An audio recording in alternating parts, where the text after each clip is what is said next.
అర్థం చేసుకుని children Bible school class ప్రారంభించుకున్నాం.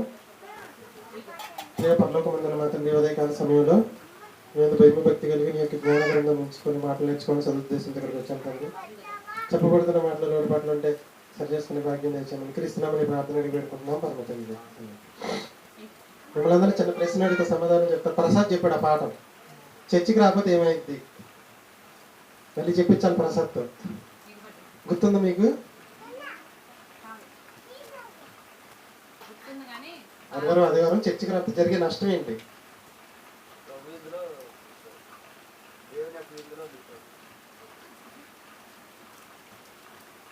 మనం ఇంటికాడ ఉండలేక వచ్చామంటే సంఘానికి మనం ఎప్పుడైతే దూరం అవుతున్నామో ఆటోమేటిక్గా దేవుడు మనకు దూరం అయిపోతాడు. అసలు ఎంత దారుణమైన పరిస్థితి ఒకసారి ఆలోచించండి. విజయవాడ వరదలు, ఖమ్మం, హైదరాబాద్ వరదలు, దాంతో పోలిస్తే మనం చాలా బెటర్ కదా, చాలా బెటర్. ఆ ఒక్క కారణంతో అయినా చర్చికి రావచ్చు. ఇవాళ ఒక్క కారణంతో ఇవాళ ఏమి వరదలు లాంటి వానేం పడతల్లా. మనసుంటే సాయంకాలం క్లాసు ఈరోజు తీసేస్తామండి, ఇబ్బంది లేకుండా. ఏమైనా పిల్లలు వచ్చే ఆదివారానికి మీ పాఠం ఏంటంటే, కొంతమంది పిల్లలు ఈరోజు రాలేదు వర్షం వల్ల, మళ్ళీ ఆడ పాఠం మీ పాఠం డిఫరెన్స్ అవుతుందని అందరికి కలిపి కామన్గా ఒక పాఠం ఏంటంటే 2024 క్యాలెండర్లో ఉన్న 4 ఆరోగ్య రహస్యాలు. వచ్చే ఆదివారం పాఠం ఏంటి? 4 ఆరోగ్య రహస్యాలు. చాలా సింపుల్ పాఠం. అందరికి పెన్నులు తీసుకొస్తా వచ్చే ఆదివారం. నిన్న జిరాక్స్లు తీసుకొద్దాం ఏలూరు వెళ్తే షాపులు ఏమీ లేవు. వాన్లో పడి వచ్చా. వినాయక చవితి సెలవు కదా, వర్షం ఒకటి. వచ్చే ఆదివారం పాఠం ఏంటి? 4 ఆరోగ్య రహస్యాలు. బైబిల్ చెప్పిన 4 ఆరోగ్య రహస్యాలు. ఒకటి సంతోషం గల మనస్సు, రెండోది ఇంపైన మాటలు, మూడోది చెడుతనమును విసర్జించుట, నాలుగోది దేవుని మాటల ప్రకారం జీవించడమే సర్వ శరీరమునకు ఆరోగ్యము. ఆరోగ్య సూత్రాలు చెప్పండి 4.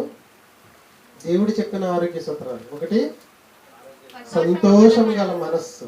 ఇది 80% నీకు ప్రభావం చూపిస్తుంది.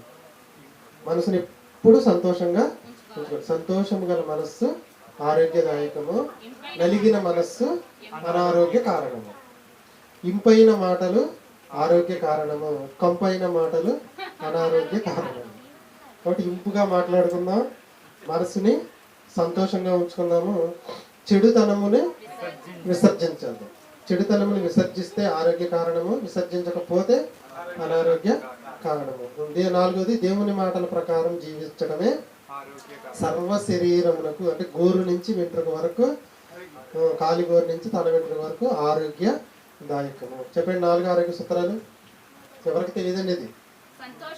ఒకటి సంతోషం గల మనస్సు, ఇంపైన మాటలు, చెడుతనమును విసర్జించుట, దేవుని మాటల ప్రకారం జీవించుట. ఇది సింపుల్గా కొంచెం పెద్దగా చేసి చెప్పాలి. మీకు వచ్చే వరకు రాసిస్తా. ఆల్రెడీ మీ క్యాలెండర్ ఉంటుంది మీ దగ్గర. సంతోషం గల మనస్సు ఆరోగ్య కారణము, నలిగిన మనస్సు అనారోగ్య కారణము. సంతోషం గల మనస్సు ఆరోగ్య కారణము, నలిగిన మనస్సు అనారోగ్య కారణము. ఇంపైన మాటలు ఆరోగ్య కారణము, కంపైన మాటలు, ఇంపు కాని మాటలు అనారోగ్య కారణము.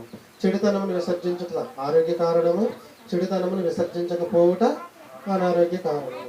దేవుని మాటల ప్రకారం జీవించుట సర్వ శరీరమునకు ఆరోగ్యము, దేవుని మాటల ప్రకారం జీవించకపోవుట అనారోగ్య కారణము. ఇది వచ్చే అందరూ మీ అందరూ చెప్పవలసిన పాట. మీ అందరికి 2024 క్యాలెండర్ వచ్చింది. దాంట్లో చక్కగా మీ డాడీ లైన్ రాసిస్తారు, లేదంటే నేను సోమవారం ట్యూషన్కి వచ్చినప్పుడు నేను రాసిస్తాను. మీరు నేర్చుకొచ్చిన ముందు లక్ష్మీపురం పిల్లలు వస్తే తర్వాత ఇంకొక పిల్లలు వస్తారు. కానీ మీ ఇద్దరేమో నేర్చుకోలేదు మీ వారం. ఓకే, చక్కగా వచ్చారు. సాత్విక లాస్ట్ చెప్పండి. ఎవరు వచ్చినా పర్వాలండి.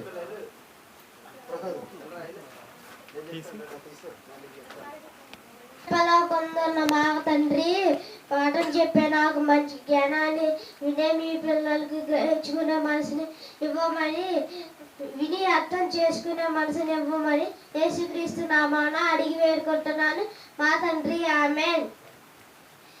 నా పేరు సాత్విక్. నేను 4వ తరగతి చదువుతున్నాను. నేను చెప్పబోయే పాఠం పేరు సాతానుకున్న 4వ పేరు. సాతానుకున్న నాలుగవ పేరు అపవాది. అపవాది పని అపవాదులు వేయడం. అపవాది అనే పదాన్ని ఇంగ్లీష్ లో స్లాండర్ అంటారు.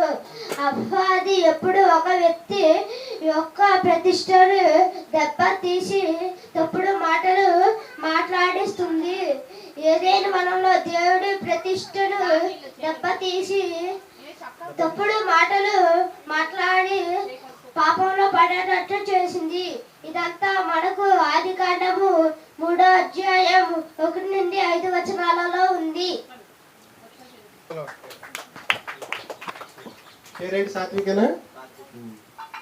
సాత్విక్ ఫస్ట్ పాఠం చెప్పినప్పుడు ఎలా చెప్పాడు? భయపడతాం, వనకటం. నేను అనుకున్నాను కష్టం అనుకున్నాను నేను, కానీ కృష్ణ ఒప్పుకోలా. చాలా బాగా చెప్పాడు కదండి. సాత్విక పోటీగా చెప్పాడు. నా పేరు సౌమ్య. నేను 5వ తరగతి చదువుతున్నాను. నేను చెప్పబోయే పాఠం పేరు సాతానుకున్న 4వ పేరు. సాతానుకున్న 4వ పేరు అపవాది. అపవాది పని అపవాదులు వేయడం. అపవాది అనే పదం ఇంగ్లీష్ లో స్లాండర్ అంటారు. అపవాది ఒక వ్యక్తి ఒక ప్రతిష్టను దెబ్బతినేటట్లు చేసి తప్పుడు మాటలు మాట్లాడేటట్టు చేస్తుంది. ఏదైనా వనంలో దేవుని ప్రతిష్టను దెబ్బతినేటట్లు చేసి తప్పుడు మాటలు మాట్లాడేటట్టు చేసి పాపంలో పడేస్తుంది. ఇదంతా మనకు ఆదికాండం 3వ అధ్యాయం 1 నుండి 5 వచనాల్లో ఉంటుంది.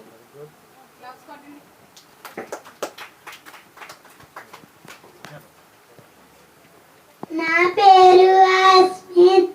నేను 2వ తరగతి చదువుతున్నా. నేను చెప్పబోయే పాఠం పేరు సాతానుకున్న 4వ పేరు అపవాది.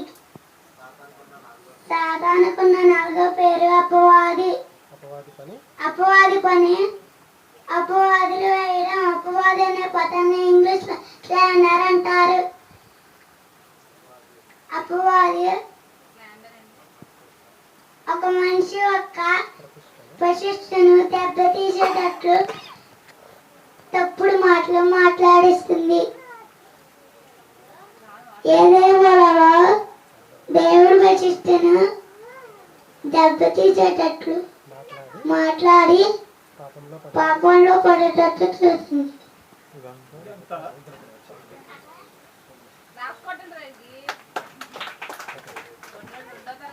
నేను 2వ తరగతి చదివేది. చాలా బాగా. కృష్ణ ఈరోజు మీరు ప్రేయర్కి రాకూడదని క్రితం బుధవారం నిర్ణయించుకున్నారు అనుకుందాం. ఇద్దరికి నేర్పిస్తావా? ఏ చూసారా పరిస్థితి ఎలా ఉంటుందా? పీటర్ రాలేదా? నేను శనివారం ప్రైవేట్ లేదుగా, ప్రైవేట్కి రాలేదు, రాదు. మణిగంటదా?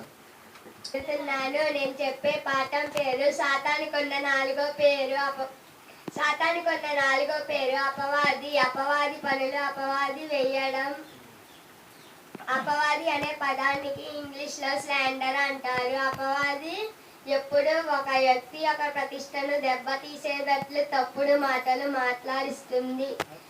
ఏదేవనంలో దేవుడు ప్రతిష్టను దెబ్బతీసేటట్లు తప్పుడు మాటలు మాట్లాడడం వలన పాపంలో పడేటట్లు చేసింది. ఇదంతా మనకి ఆదికాండం 3వ అధ్యాయం 1 నుంచి 5 వచనములలో ఉంది.